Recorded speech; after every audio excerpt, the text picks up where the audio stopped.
ஆனந்த்பூர் கிராமத்துல நதிக்கு நடுவுல ஒரு பிரசித்தமான கோவில் இருந்தது. இந்த கோவிலுக்கு வெளியில வெங்கட் ஒரு சின்ன ஸ்டால் வச்சிருந்தாரு.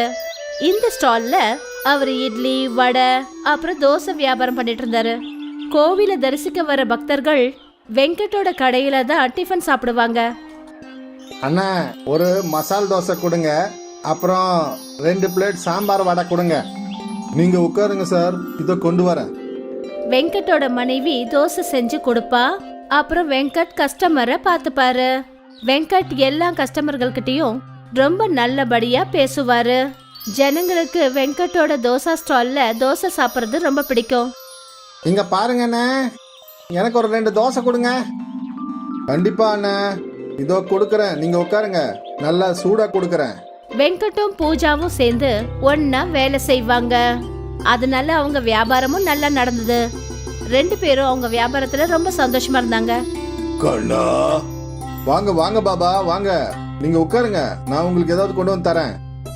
வெங்கட் தினமும் இந்த ஏழை கிழவருக்கு சாப்பாடு கொடுப்பாரு. ஆனா இந்த விஷயம் அவரோட மனைவி பூஜாவுக்கு சுத்தமா பிடிக்காது. இவருக்கு தினமும் கொடுத்து இப்படி எதுக்காக பழக்கப்படுத்துறீங்க? இந்த ஆளு தினமும் ஃப்ரீயா சாப்பிடறதுக்காக வந்துடுறாரு. பூஜா, பசின்னு வர்றவங்களுக்கு உணவு கொடுக்கறதுனால நமக்கு என்ன ஆயிட போகுது? சரிங்க, நீங்க ஃப்ரீயா அவருக்கு சாப்பாடு கொடுக்கலன்னா அவர் செத்தா போயிட போறாரு. இவர் ஏதாவது ஒண்ணு பாத்துக்க மாட்டாரா? அந்த கடவுள் நமக்கு நிறைய கொடுத்திருக்காரு. மத்தவங்களுக்கு உதவி செய்யறதுக்கு நாம தடுமாற வேண்டிய அவசியம் இல்லைன்னு எனக்கு தோணுது. ஐயோ சாமி, நீங்க வாழ்க. இப்படியே தான தர்மம் பண்ணிட்டு இருங்க. இப்படியே போயிட்டு இருந்தா பிச்சை எடுக்கிறவங்க இங்க வந்து லைன் கட்டி நிப்பாங்க. என்னால முடிஞ்ச அளவுக்கு நான் செய்வேன், மத்தத அந்த கடவுள் பாத்துக்கட்டும். வெங்கட் அந்த வயசான ஏழைக்கு கொஞ்சம் இட்லி, வடை, அப்புறம் சட்னி எடுத்து வச்சு அந்த பெரியவர் கையில கொடுத்தாரு. அந்த கடவுள் உனக்கு நல்லதே செய்யட்டும்பா. அந்த வயசான ஏழை சாப்பிட ஆரம்பிச்சாரு. அப்பதான் அங்க அந்த கோவிலோட பூசாரி வந்தாரு. அந்த பூசாரி பார்க்க நல்ல பூசணிக்கா மாதிரி இருந்தாரு. குள்ளமா நல்ல குண்டான தோற்றத்தோட இருந்தாரு. ஓம் சக்தி ஓம். ஓம் சக்தி பூசாரி, வாங்க வந்து உட்காருங்க. பூஜா அந்த பூசாரிக்காக டேபிள கிளீன் பண்ணா. அப்புறம் அந்த பூசாரி உட்கார்ந்தாரு. நீங்க என்ன சாப்பிடுறீங்க பூசாரி ஐயா?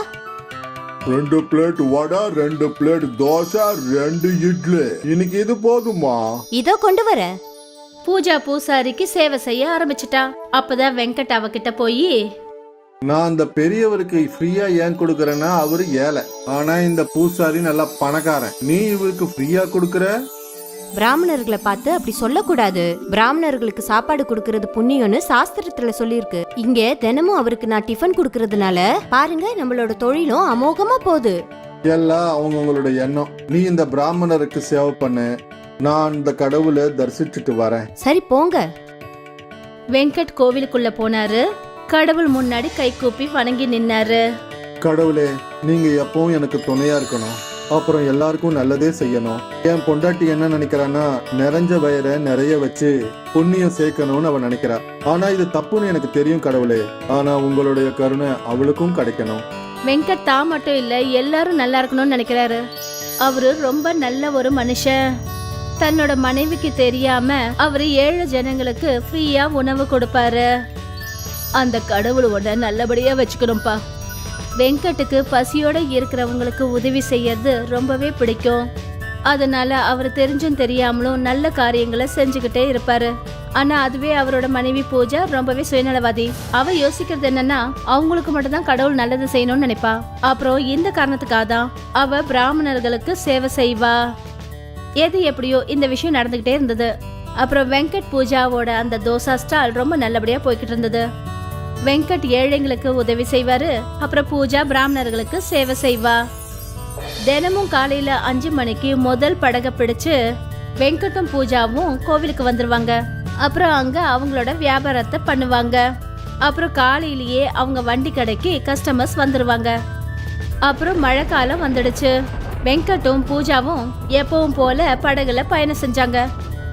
இன்னைக்கு அநேகமா பயங்கரமா மழை பெய்யும்னு நினைக்கிறேன். அப்போ கஸ்டமர்ஸ் கம்மியா வருவாங்க. அது உண்மைதான், ஆனா என்ன இருந்தாலும் வர்றவங்கள பட்னியா இருக்க விட முடியுமா? சரிங்க, கோயில்ல யாரும் வரலன்னா நாம திரும்பி வந்துடலாம். சரி. வெங்கட்டும் பூஜாவும் நதியை கடந்து கோவில் கிட்ட வந்து சேர்ந்தாங்க. அப்புறம் வழக்கம் போல அவங்க 2 பேரும் அவங்க கடையை ஆரம்பிச்சாங்க. மழை ரொம்ப அதிகமா பெஞ்சிட்டு இருந்தது. இன்னைக்கு கஸ்டமர்ஸ் வருவாங்கன்னு எனக்கு தோணல. பார்க்கலாம். அப்பதான் 2-3 ஆட்கள் அவங்க கடைக்கு வந்தாங்க. வாங்க வாங்கண்ணே, உட்காருங்க. எங்களுக்கு 3 பிளேட் இட்லியும் 2 பிளேட் வடையும் கொடுங்க. சரிங்க, இதை கொடுக்குறேன். பூஜா இட்லி வடை தயார் பண்ணா. அப்புறம் வெங்கட் அதை கொண்டு போய் கஸ்டமர்ஸ் கிட்ட கொடுத்தாரு. கஸ்டமர்ஸும் அதை சாப்பிட ஆரம்பிச்சாங்க. அவங்க எல்லாரும் சாப்பிட்டு முடிச்சதுக்கு அப்புறமா ஆனாலும் மழை நிக்கவே இல்லை. இன்னைக்கு இந்த மழை நிக்கிற மாதிரியே தெரியல. இந்த மழையினால இன்னைக்கு கோவிலுக்கு வர பக்தர்கள் குறைஞ்சிட்டாங்க. அந்த மனிதர் வெங்கட் கிட்ட பணத்தை கொடுத்தாரு. நாங்க கொஞ்ச நேரத்துக்கு இங்கேயே இருக்கோம், மழை நின்னதும் போயிடுவோம். தாராளமாங்க. அவங்க அங்க ரொம்ப நேரமா காத்துக்கிட்டு இருந்தாங்க. ஆனா மழை நிக்கவே இல்லை. அப்புறம் அவங்க நனைஞ்சுக்கிட்டே நதி வரைக்கும் போனாங்க. அந்த நதியோட கொந்தளிப்பை பார்த்துட்டு அவங்க அதிர்ச்சி ஆயிட்டாங்க. நதியில ஒரு படகை கூட காணோம். அப்புறம் அந்த நதியில தண்ணீர் மட்டும் அதிகமாயிக்கிட்டே போச்சு. அவங்க அங்கேருந்து வெங்கட் கிட்ட ஓடி வந்தாங்க. அப்புறம் அவர்கிட்ட எல்லாத்தையும் அவங்க சொன்னாங்க. இந்த வெள்ளத்தால நாம எல்லாரும் முழுகி போயிடுவோம்னு நினைக்கிறேன். யாருமே தப்பிக்க முடியாது. அப்பதான் அவங்க முன்னாடி அந்த வயசான ஏழைக்கிழவர் வந்தாரு. காப்பாத்துறதுக்கு மேல ஒருத்தன் இருக்கும்போது யாரு யாரோடைய உயிரை எடுக்க முடியும்? இங்க எல்லாரோட உயிரும் ஆபத்துல இருக்கு. இந்த பெரிய மனுஷன் சிரிக்கிறாரு. நாம ஏதாவது செஞ்சாகணும். ஐயா கடவுளே, எங்க எல்லாரையும் பாதுகாப்பா அந்த கரைக்கு கொண்டு போய் விட்டுருங்க. எங்க எல்லாரையும் காப்பாத்துங்க கடவுளே. வெங்கட் கடவுள் கிட்ட பிரார்த்தனை செய்ய ஆரம்பிச்சாரு. அப்பதான் அந்த ஏழை வயசானவர் அங்க வச்சிருந்த ஒரு பிளேட் தோசையை எடுத்தாரு. நாங்க எல்லாரும் இங்க ஆபத்துல இருக்கிறோம், உனக்கு தோசை வேற வேணுமா? என் பின்னாடியே எல்லாரும் வாங்க. அந்த வயசானவர் பின்னாடி எல்லாருமே நதி கிட்ட போனாங்க. அந்த வயசானவர் அந்த தோசை பிளேட்டை தரையில வச்சாரு. அப்புறம் தன்னோட கண்களை மூடிக்கிட்டாரு. அப்புறம் மாயமா அந்த தோசையோட அளவு ரொம்ப பெருசாச்சு. அந்த தோசையோட அளவு எவ்வளவு பெருசாச்சுன்னா ஒரு பெரிய படகு போல பெருசா இருந்தது. அங்க நின்னுட்டு இருந்தவங்க எல்லாரும் அதிர்ச்சி ஆயிட்டாங்க. இது மாய பெரிய தோசை படகு. இந்த நதியை ரொம்ப சுலபமா கடந்து போயிடும். நீங்க எல்லாரும் இதுல உக்காந்துக்கங்க. எல்லாரும் அந்த படகுல உட்காந்துக்கிட்டாங்க. ஆனா அந்த பெரியவர் இல்ல. நீங்களும் வாங்கய்யா. இல்லப்பா கண்ணா, என்ன காப்பாத்த மேல ஒருத்தன் இருக்கான். நீங்க எல்லாம் போங்க. அந்த பெரியவர் சைகை காட்டின உடனே அந்த பெரிய தோசை படகு தண்ணியில மிதக்க ஆரம்பிச்சது. அந்த நதியில பெரிய பெரிய அலைகள் வந்தும் அந்த தோசை படகை எதுவும் பண்ண முடியல. அது உள்ள உட்கார்ந்திருந்த எல்லாருமே பாதுகாப்பா இருந்தாங்க. அவங்க எல்லாரும் அக்கறைக்கு போய் சேர்ந்துட்டாங்க. எல்லாரும் கடவுளுக்கு நன்றியை சொன்னாங்க. அப்புறம் அவங்க படகை விட்டு இறங்கினதும் அந்த பெரிய தோசை படகு தண்ணிக்குள்ள முழுகிடுச்சு. இன்னைக்கு வெங்கட்டோட சேர்ந்து நிறைய பேர் ஒரு அற்புதத்தை பார்த்தாங்க. அதுதான் பெரிய தோசை படகோட அதிசயம். அநேகமா வெங்கட் செஞ்ச நல்ல காரியங்கள் தான் அவங்கள அந்த மாய பெரிய தோசை படகு காப்பாத்த வந்துச்சு.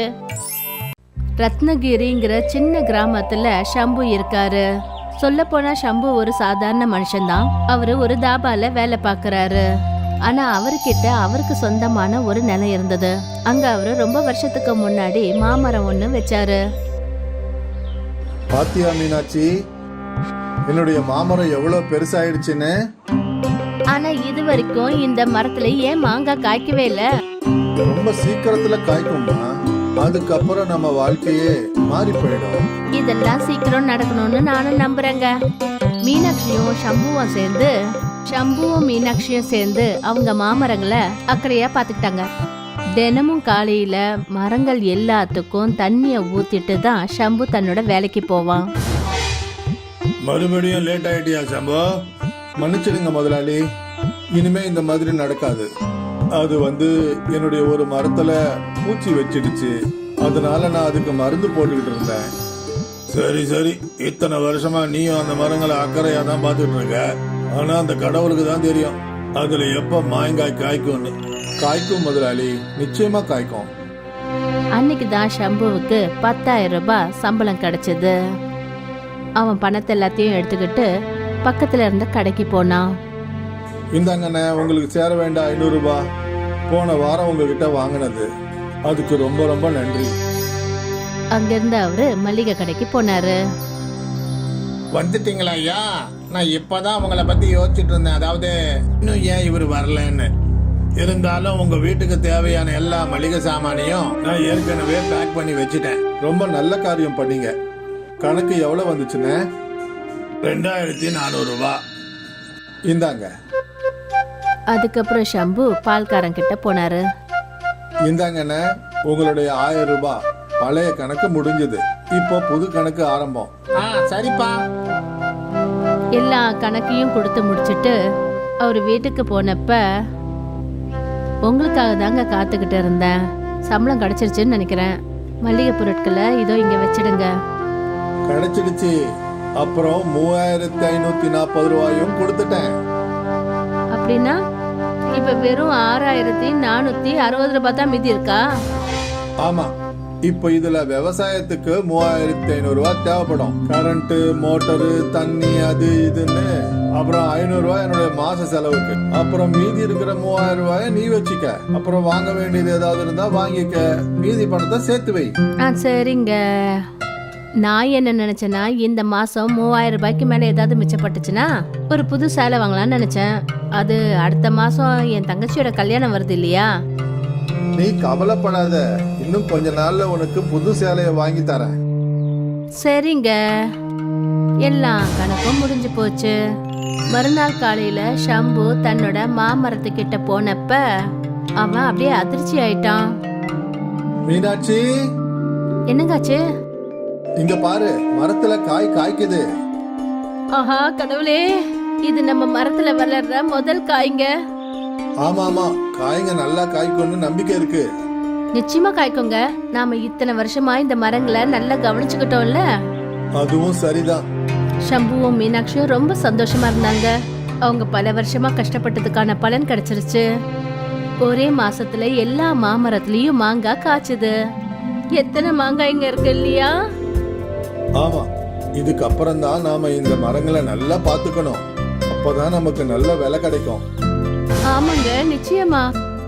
இதுக்கப்புறம் மீனாட்சியும் ஷம்புவும் அவங்களோட அதிகமான நேரத்தை அவங்களோட மாந்தோப்புலயே கழிச்சாங்க. ஒரு மாங்காயில பூச்சி வச்சுட்டா கூட உடனே அதை அவங்க பறிச்சிடுவாங்க. கிட்டத்தட்ட 3 மாசத்துக்கு அப்புறமா மாங்காய் பழுக்க ஆரம்பிச்சது. ஷம்பு ஒரு மாம்பழத்தை பறிச்சு அதை சாப்பிட்டான். இந்த மாம்பழம் ரொம்ப சுவையா இருக்கு மீனாட்சி, நீயும் சாப்பிடு. ஆ, மீனாட்சியும் மாம்பழத்தை சாப்பிட்டா. ஜனங்க சரியா தான் சொல்லுவாங்க, கடினமா உழைச்சா அதோட பலன் இனிப்பா இருக்கும்னு. இப்போ எல்லா மாம்பழங்களையும் பறிக்கணும். சரிங்க.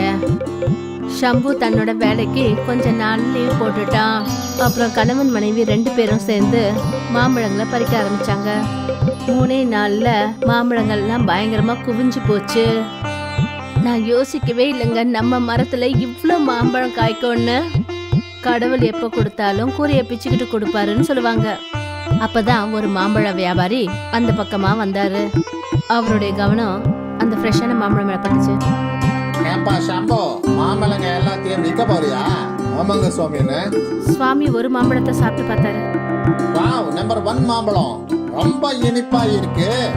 அப்புறம் நல்ல பெருசாவும் இருக்கு. இதை எவ்வளவு விலைக்குப்பா விற்க போற? இது என்னுடைய முதல் விளைச்சல். நீங்களே பார்த்து ஏதாவது ஒரு விலை சொல்லுங்க. மாம்பழம் ரொம்ப நல்லா இருக்கு. நான் இந்த மாம்பழம் எல்லாத்துக்கும் ஒரு 3 லட்சம் ரூபாய் கொடுக்குறேன்ப்பா. 3 லட்சமா? இந்த ஒப்பந்தத்துக்கு விருப்பம் தானே? நான் ஒத்துக்கிறேங்க. அப்புறம் அடுத்த வருஷமும் நீ மாம்பழத்தை எங்கிட்ட தான் விற்கணும். நிச்சயமா நிச்சயமா. நான் பணத்தையும் ஆட்களையும் கூட்டிட்டு வரேன். போயிட்டு வரேன். சுவாமி பணம் எடுத்துட்டு வரதுக்கு போயிட்டாரு. அப்புறம் மீனாட்சியும் ஷம்புவும் பேச ஆரம்பிச்சாங்க. இதுக்கெல்லாம் காரணம் கடவுளோட கருணை தாங்க. 3 லட்சம், அடேங்கப்பா. கடவுளோட கருணையும் தான். பல வருஷமா நாம உழைச்ச உழைப்பும் இருக்குல்ல மீனாட்சி. இது உழைப்புக்கான பலன் தானே. அவங்க 2 பேரும் சுவாமி வருவாருன்னு காத்துக்கிட்டு இருந்தாங்க. கொஞ்ச நேரத்துக்கு அப்புறம் சுவாமி ஒரு டெம்போ, சில ஆட்கள், அப்புறம் பணத்தை எடுத்துக்கிட்டு வந்தாரு. எந்தா ஷம்பு, உன்னுடைய பணம். ரொம்ப ரொம்ப நன்றி ஐயா. ஷம்பு முதல் தடவையா இவ்ளோ பணத்தை மொத்தமா பார்த்தாரு. சுவாமியோட ஆட்கள் மாம்பழங்களை டெம்போல நிறைக்க ஆரம்பிச்சாங்க. எல்லாம் வேலையும் முடிஞ்சதுக்கு அப்புறம் ஷம்புவும் மீனாட்சியும் வீட்டுக்கு திரும்பி வந்தாங்க. இவ்ளோ பணத்தை வச்சு நாம என்னங்க பண்றது? 1 லட்சத்துக்கு பேங்க்ல எப்படி போட்டுருவோம். 1 லட்சத்துக்கு உனக்கு நகைகளை வாங்குவோம். அப்புறம் 1 லட்சம் அடுத்த வருஷத்துக்கு சேர்த்து வைப்போம். 1,00,000 நகைங்களா? ஆமா, வாழ்க்கை முழுக்க நான் உனக்கு என்னதான் கொடுத்துருக்கேன். இந்த தாலி மட்டும் தானே உனக்கு கட்டியிருக்கேன். சரி வா, இப்ப போய் உனக்கு நகைகளை வாங்குவோம். இப்பவே வா. ஆமா, இப்பதான். மீனாட்சி அப்புறம் ஷம்பு 2 பேரும் நகை கடைக்கு போனாங்க. ராம் ராம் சேட் அண்ணன். ராம் ராம். சொல்லுங்க சம்போ, எந்த நகையை காட்டுறது? அண்ணியோட காதுக்கு ஜிமிக்கியா இல்ல விரலுக்கு மோதிரமா? நீங்க காதுக்கு ஜிமிக்கியும் காட்டுங்க, மோதிரமும் அப்புறம் ஒரு நெக்லஸும் காட்டுங்க. சரிப்பா. கிம்ஜி அண்ணன் முதல்ல காதுக்கு ஜிமிக்க காட்டினாரு. மீனாட்சி ஒரு ஜிமிக்கையை செலக்ட் பண்ணா. அப்புறம் மோதிரங்களை காட்டினாரு. மீனாட்சி அதுல ஒரு மோதிரத்தையும் செலக்ட் பண்ணா. அப்புறம் கிம்ஜி அண்ணன் நெக்லஸை காட்டினாரு. மீனாட்சி ஒரு நெக்லஸையும் செலக்ட் பண்ணிட்டா. இதெல்லாம் சேர்த்து 70,000 ரூபாய் சம்போன்னு. அவ்வளவுதானா? ஒரு வேலை பண்ணுங்க, நீங்க வளையலையும் காட்டுங்க. இதோ. கிம்ஜி அண்ணன் வளையலையும் காட்டினாரு. மீனாட்சிக்கு ஒரு வளையல் ஜோடியும் பிடிச்சு போச்சு. இதெல்லாம் சேர்த்து 1,10,000 ரூபாய் ஆச்சு சம்போ. சரிங்க. ஷம்பு தன்னோட பாக்கெட்ல இருந்து பணத்தை எடுத்தாரு. அப்புறம் கிம்ஜி அண்ணன் கிட்ட கொடுத்தாரு. அடேங்க அப்பா, இவ்வளவு பணம், அதுவும் கேஷாவா? ஏதாவது புதையல் கிடைச்சிடுச்சா? அப்படியே நினைச்சுக்கோங்களேன். கிம்ஜி நகைகள் எல்லாத்தையும் மீனாட்சி கையில கொடுத்தாரு. அப்புறம் அவங்க அந்த இடத்த விட்டு புறப்பட்டாங்க. ஷம்பு போன உடனே கிம்ஜி அண்ணன் இன்னொரு கடைக்காரர்கிட்ட இதெல்லாத்தையும் சொன்னாரு. அந்த ஷம்பு என்கிட்ட வந்து 1,10,000 ரூபாய்க்கு நகைகளை வாங்கிட்டு போயிருக்காரு.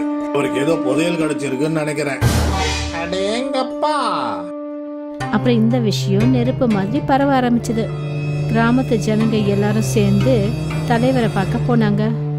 சம்புவுக்கு நிச்சயமா ஏதாவது புதையல் கிடைச்சிருக்கணும். அவ 1,10,000 ரூபாய்க்கு நகை வாங்கிட்டு போயிருக்கான். என்ன சொல்ற? அந்த டாபாவில வேலை பார்க்கறானே அவனுக்கா? இப்படி ஒருவேளை அவனுக்கு புதையல் கிடைச்சிருந்தா அதுல கிராமத்து ஜனங்க எல்லாருக்கும் உரிமை இருக்குல்ல.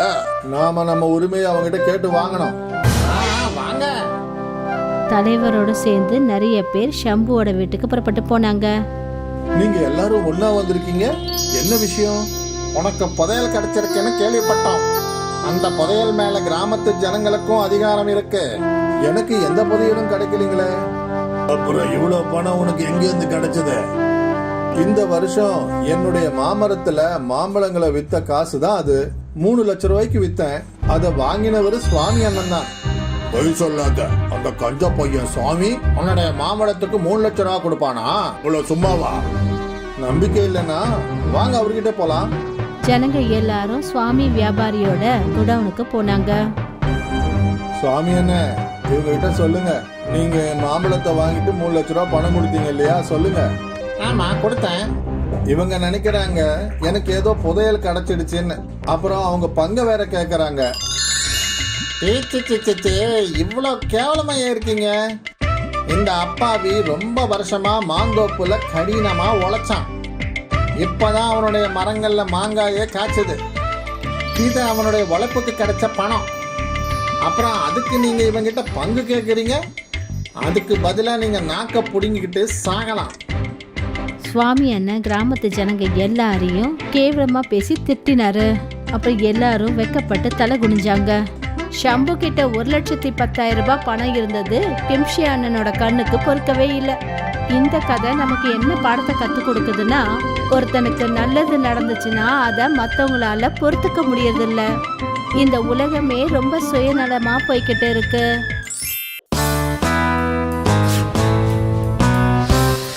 அம்மாங்கிற பேர் கொண்ட ஒரு பிரபலமான தோசை கடை இருந்துச்சு. அந்த அம்மாசோட கடை அந்த கிராமத்துக்கு நடுவுல இருந்துச்சு.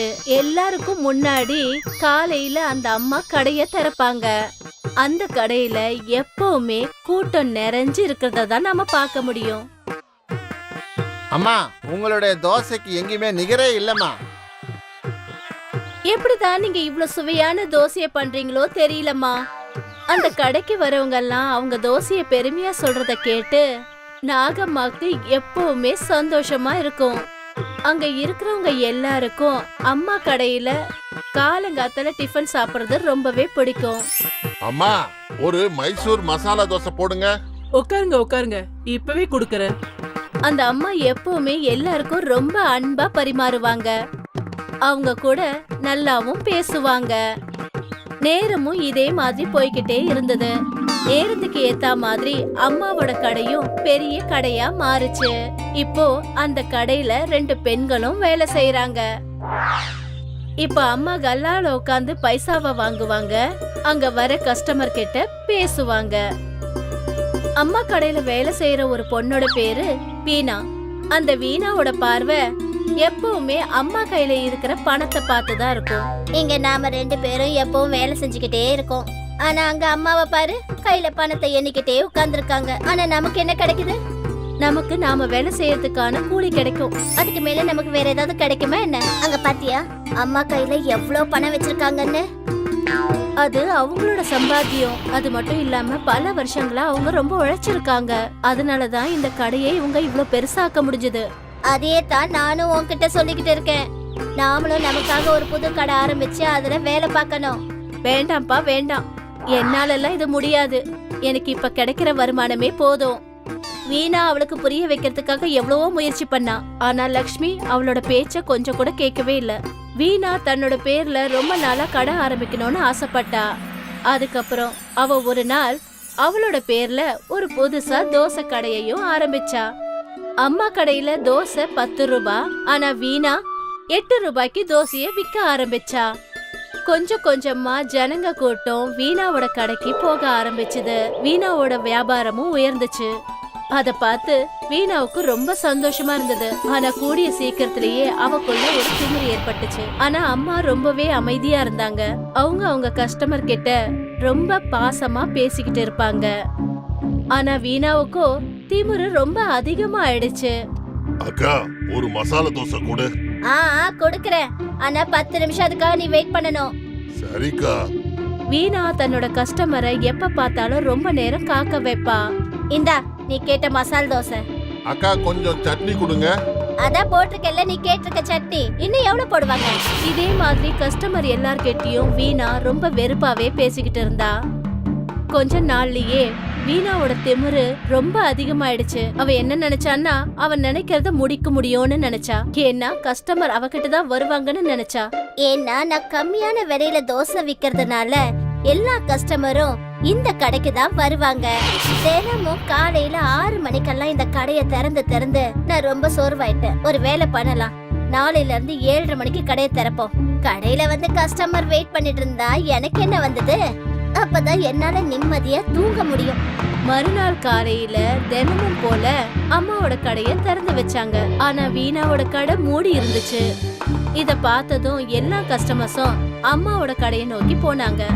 தன்னோட கடையில வந்த கூட்டத்தை பார்த்து அம்மா என்ன யோசிச்சாங்கன்னா அவங்க கடையில தோசைய 8 ரூபாய்க்கு மாத்திட்டாங்க. 7:30 மணிக்கு வீணா தன்னோட கடைய திறந்தா. ஆனா எப்போ கஸ்டமர்ஸ் அவ கடைய நோக்கி போனாங்களோ அந்த 2 கடையில தோசையோட விலைய பார்த்து அட அம்மா கூட விலைய குறைச்சிட்டாங்க. அம்மா கிட்ட தோசையை சாப்பிட்டு ரொம்ப நாளாச்சு. அப்புறம் அந்த நாள் முழுக்க கஸ்டமர்ஸோட வருகை அம்மாவோட கடையில தான் இருந்துச்சு. ஆனா வீணாவோட கடையில பார்த்தா 1 இல்ல 2 கஸ்டமர்ஸ் தான் வந்தாங்க. வீணா மனசுக்குள்ளேயே புரிஞ்சுகிட்டு இருந்தா. அதனால வந்த கஸ்டமர் மேல எரிஞ்சு விழுந்துகிட்டே இருந்தா. எல்லா கஸ்டமர்ஸும் அம்மா கடைக்கு போக ஆரம்பிச்சாங்க. இன்னைக்கு அம்மா ரொம்ப சந்தோஷமா இருந்தாங்க. ஏன்னா மறுபடியும் ஒரு முறை அவங்களோட வியாபாரம் ரொம்ப நல்ல முறையில நடந்துச்சு. ஆனா வீணாவோ ரொம்ப போராமப்பட்டு அம்மாவை திட்டிக்கிட்டே இருந்தா. குழந்தைங்களா, இந்த கதையில அம்மா எதுவுமே பண்ணல. ஆனா வீணாவுக்கு இருந்த திமிரால நல்லா போயிட்டு இருந்த கடை நஷ்டத்துல போக ஆரம்பிச்சது. ஒருவேளை வீணா ஆரம்பத்துல இருந்தே ஜனங்க கிட்ட அன்பாவும் பண்பாவும் நடந்துகிட்டு திமிர காட்டாம இருந்திருந்தா இன்னைக்கும் அவளோட வியாபாரம் நல்ல முறையில நடந்திருக்கும். அதனாலதான் சொல்லுவாங்க, திமிரு மட்டும் இருந்துச்சுன்னா நாம வாழ்க்கையில முன்னேறவே முடியாது.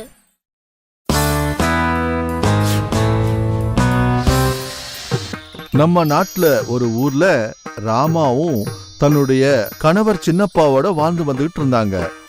2 பேருமே அந்த ஊர்ல இருக்கிற ஒரு நிலத்துல வேலை செஞ்சுக்கிட்டு அவங்க குடும்பத்தை நடத்திக்கிட்டு வந்தாங்க. ரமா சின்னப்பாவுக்கு ஒரு பையனும் ஒரு பாப்பாவும் இருந்தாங்க. அவங்க 2 பேரும் பசங்களை பெரியவங்களாக்கி நல்லா படிக்க வைக்கணும்னு கனவு கண்டுகிட்டு இருந்தாங்க. ஆனா இதுக்குள்ள சின்னப்பாவுக்கு திடீர்னு உடம்பு சரியில்லாம போச்சு. அவருக்கு வியாதி அதிகமாயிடுச்சு. அப்போ ரமா தான் அங்க வேலையெல்லாம் செய்ய வேண்டியதாயிடுச்சு. பசங்களையும் அந்த அம்மா தான் பார்த்துக்க வேண்டியதாயிடுச்சு. வியாதியோட இருக்கிற அவங்க கணவருடைய நிலைமை ரொம்ப மோசமாயிடுச்சு.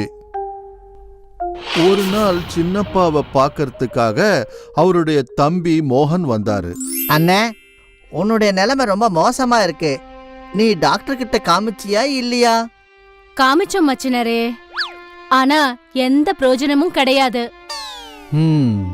நான் போய் கோயில்ல உனக்காக அர்ச்சனை பண்றேன். நீ கண்டிப்பா குணமாயிடுவ. சரி தம்பி. அண்ணி, வீட்ல இருக்கிற வேலையெல்லாம் உங்க தலையிலேயே விழுந்துருச்சுல்ல, அப்படிதானே? ஆமா, எப்படி இருந்தாலும் குடும்பத்தை நடத்தி தானே ஆகணும். அண்ணி, நான் ஒரு இட்லி கடைய வைக்க போறேன். நீங்க அங்க இட்லி போடுறதுக்கு வரீங்களா? அதனால உங்களுக்கு நிறைய பணம் கிடைக்கும். அதோட சேர்த்து உங்களுக்கு பணம் பற்றாக்குறையும் தீரும். எனக்கு அதுல எவ்வளவு லாபம் வந்தாலும் அதுல நாம 2 பேரும் பகிர்ந்துக்கலாம். அப்படியே செய்யலாம் மச்சினரே. மறுநாள் ரமா மோகன் வச்ச இட்லி கடையிலே இட்லி போடுறத ஆரம்பிச்சாங்க. ஊர்ல இருக்கிறவங்களுக்கு எல்லாருக்கும் ரமா போட்ட இட்லிய ரொம்ப பிடிச்சிருந்தது. கொஞ்ச நாள்லயே ரமா போட்ட இட்லி ரொம்ப ஃபேமஸ் ஆயிடுச்சு. கடைக்கு டெய்லி சாப்பிட்றதுக்கு ஆட்கள் வந்துகிட்டே இருந்தாங்க. ரமாவும் மோகனும் ரொம்ப சந்தோஷப்பட்டாங்க. ஏன்னா 2 பேருக்கும் லாபம் பெருகிக்கிட்டே போச்சு. வந்த லாபத்தை வச்சு ரமா சின்னப்பாவுக்கு நல்ல வைத்தியம் செஞ்சாங்க. கொஞ்ச நாள்லயே சின்னப்பா முன்னாடி மாதிரியே நல்லபடி குணமாயிட்டாரு. இப்படி 2 மாசம் கழிஞ்சது. ரமா மோகன் வச்ச கடையில ஜனம் வந்துகிட்டே இருந்தாங்க. அப்போ ரமாவுக்கு ஒரு யோசனை வந்தது. இங்க இத்தனை பேர் நான் செய்யற இட்லிக்காக தானே வராங்க. அப்படின்னா எனக்கும் நிறைய லாபம் வரணும்ல. மோகன் பொருட்களை மட்டும்தான் வாங்கிட்டு வந்து தரான். வரவங்க எல்லாருக்கும் இட்லிய கட்டி கொடுக்கறான். அப்படி இருக்கும்போது எனக்கு சமமா அவனுக்கு லாபம் வரக்கூடாது இல்லையா? அன்னைக்கு சாயந்தரம் 2 பேரும் லாபத்தை பங்கு போடும்போது அப்போ மச்சினரே, இட்லி எல்லாத்தையும் நான் தானே தயார் பண்ணி கொடுக்கறேன். நான் செய்யற இட்லி அவ்வளவு நல்லா இல்லனா உங்களுக்கு இந்த அளவுக்கு லாபம் வரக்கூடாது. அது உண்மைதான் அண்ணி. நீங்க போடுற இட்லி உண்மையிலேயே ரொம்ப நல்லா இருக்கு. அப்படி பாத்தீங்கன்னா உங்களை விட லாபம் எனக்கு தானே அதிகமா கிடைக்கணும். ஆனா அண்ணி, இது ரொம்ப தப்பு. நானும் நாள் பூராவும் உழைக்கிறேன்ல, அப்பதானே நம்ம 2 பேரும் இவ்வளவு சம்பாதிக்க முடியுது.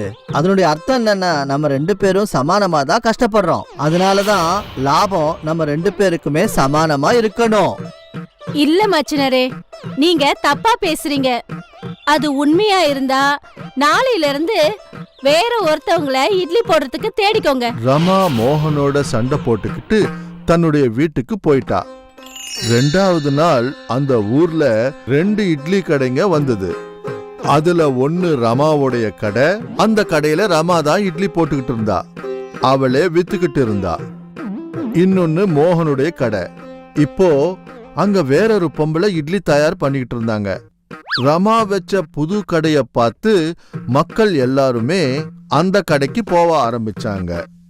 ஆனா ரமா ஒண்டியா இருந்ததுனால அத்தனை பேரை அவளால சமாளிக்க முடியல.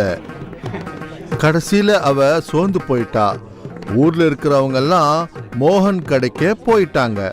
ஏன்னா மோகன் எப்பவும் போலவே வர்றவங்களுக்கெல்லாம் அழகா இட்லி வச்சு கொடுத்துக்கிட்டு இருந்தான். இப்படியே சில நாட்கள் கழிஞ்சு போச்சு. பார்த்துக்கிட்டே இருக்கும்போதே ஜனங்கள் எல்லாரும் மோகன் இட்லி கடைக்கு போய் இட்லி சாப்பிட ஆரம்பிச்சாங்க. அப்போ ரமா ஒண்டியா உட்கார்ந்துக்கிட்டு கடையில வருத்தப்பட ஆரம்பிச்சா. ஐயோ, நான் எதுக்காக இந்த மாதிரி பண்ணேன்? நான் நினைச்சேன் இட்லி பண்றவங்க தான் பெரிய ஆளுன்னு. ஆனா அப்படி கிடையாது. மோகன் வரவங்க எல்லார்கிட்டயும் நல்லா நடந்துக்கிறான். நான் மோகன் கூடவே இருந்திருந்தா இந்நேரம் நான் நிறைய காசு சம்பாதிச்சிருக்கலாம்ல. யாருமே நான் செஞ்ச இட்லிய திரும்பி கூட பார்க்கல. ரமாவுக்கு அவளுடைய இட்லி மேல ரொம்ப தலகணமா இருந்தது. ஆனா அது இப்போ மாறி போச்சு.